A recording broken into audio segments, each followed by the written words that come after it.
Did we? We made it! 28 days! Not quite. Ooh, yeah, we're only about 666 hours now? 666 hours. If you guys are tuned in right now, we're at hour 666. Yeah, we're almost there. It's been quite the month. It has. Yeah. Quite the learning experience. Definitely.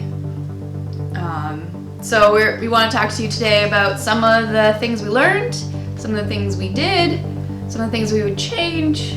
Yep. And how the 28 days went. Yes. So first off, something we were really excited about was our fridge and freezer hack. So with no power and not enough battery power to run a fridge or freezer, we were using the power of winter. Our freezer's outside. We had a nice big cooler donated by a friend, and that's worked out great. Yeah. Yeah, it's right beside our door, so it's still in the kitchen essentially. Yeah, we just open up the door that is right over there and pop open the cooler, and there you go. You've got your freezer. And on top of it, we have our ice cube tray, and we haven't had any issues with animals. Nope. No tracks going even close, because most of the food's inside of the cooler, so it's not making smell.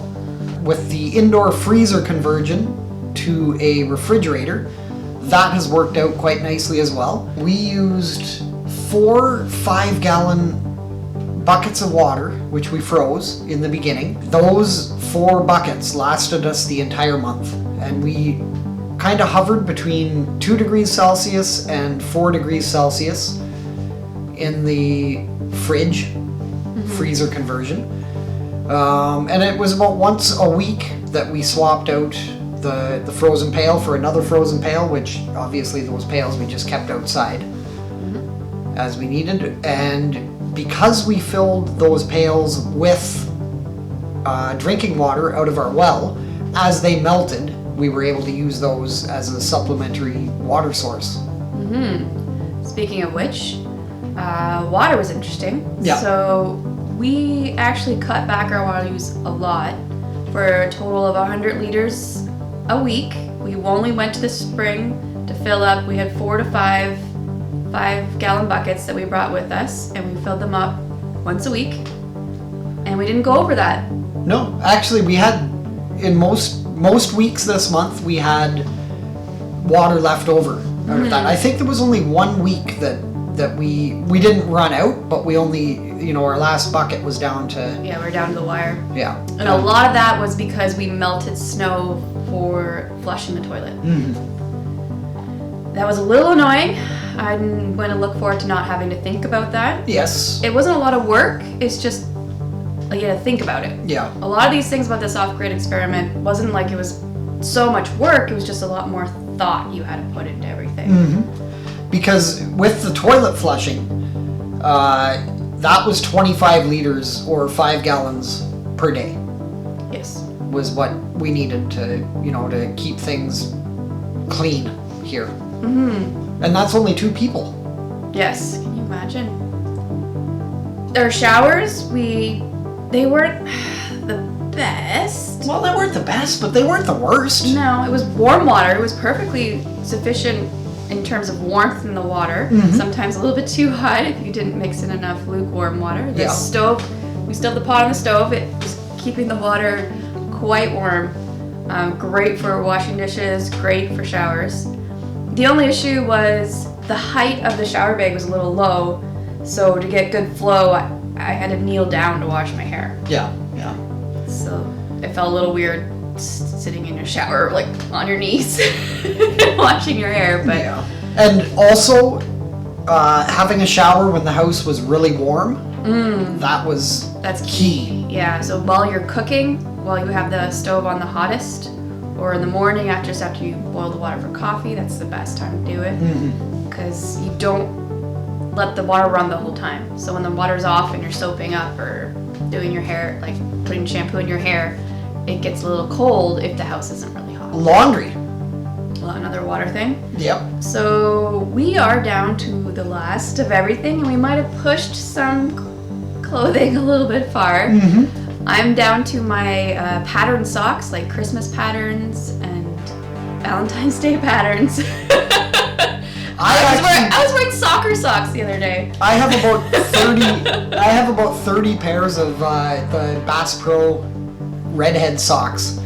So I am actually, just today, I put my last pair on. Oh. So I didn't suffer in the sock department, that's for sure, but... I just got creative in the sock. Yeah, you did. You started to pull out the seasonal socks. Mm-hmm. Yep. But, and then for smaller items and our unpaper towels, we came up with a pretty good solution for that. The salad spinner. Mm-hmm. It worked really well. And we always had a line inside, a drying line.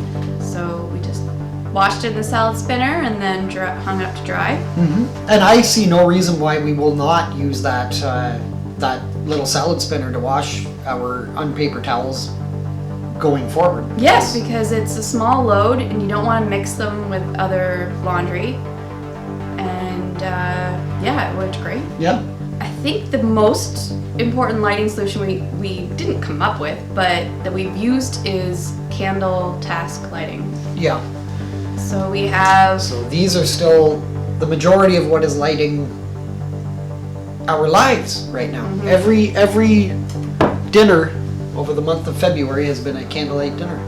Yeah. So we have 4 candles on the kitchen table. Normally we have about 4 candles on the Coffee table. And sometimes I just grab a candle if I'm going to the freezer to fridge conversion. Yeah, they've been great. And the next thing would be headlamps. Yep, headlamps have been our friends. Yeah, those are very helpful for, again, grabbing stuff out of the fridge, going outside, getting more wood. Really just anything you needed to have some sort of focus lighting on, the headlamps were perfect for. They were really great.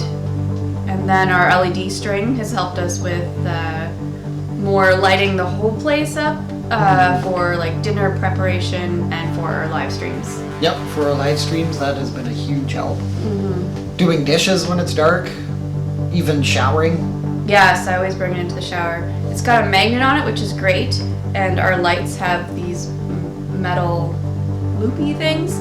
So we just like bring it around, snap it on one of those, and then you just have floor to ceiling light source. It's great. And the oil lamps. And the oil lamps. Those worked out quite nicely as well. Yeah. Despite the imperial metric wick conversion that we had to go through at the start there, but we got it figured out. It was a little complicated to begin with.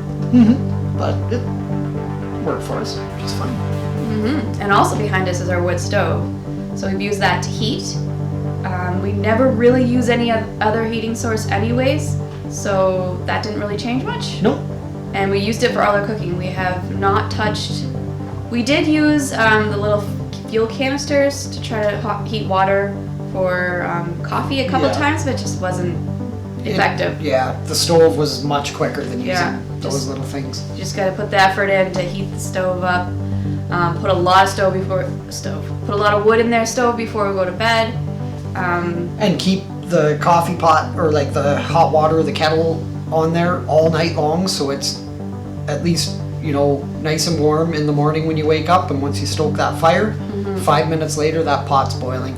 Yeah. One pot meals have been a big thing. Oh yeah, because you don't want to. It's hard to wash too many dishes because we have that big pot of water in the way, and not that much light. So the least amount of dishes you make, the better. Yeah, definitely. One pot meal is great because it also doesn't take up too much space on the stove because you also need room for the snow to melt. Mm-hmm. There were a ton of meals that we made that we didn't really. It's tough to film in here when it's dark, but you just have to imagine that every single night was a one-pot meal. So when you go off grid, that's fine because we can just do everything normal because we have solar panels and batteries. Yeah, that's right. That's the dream. That's the dream. But you know what? Yeah. Murphy steps into play. Murphy always decides to show up at the right time, just the perfect time. So what happened this month? I think we've had record snow. Yes. For February. And cloud. We've had a little bit more snow the last week or so. Sun. We've had a lot of snow, but there's been sun breaks. But for the most part, we've had no sun.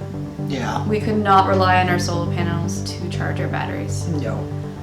We cannot rely on our old generator either, we found out. Yep, a couple days in, I mean, and there's another Murphy thing right there. That thing ran perfectly fine until we actually needed it. I mean, it wasn't an emergency situation, but it was a situation that we were going to rely on it. And sure enough, a couple days in, boom, the thing just will not start. So we had to pick up a new generator, which actually is kind of a good thing because it is extremely efficient.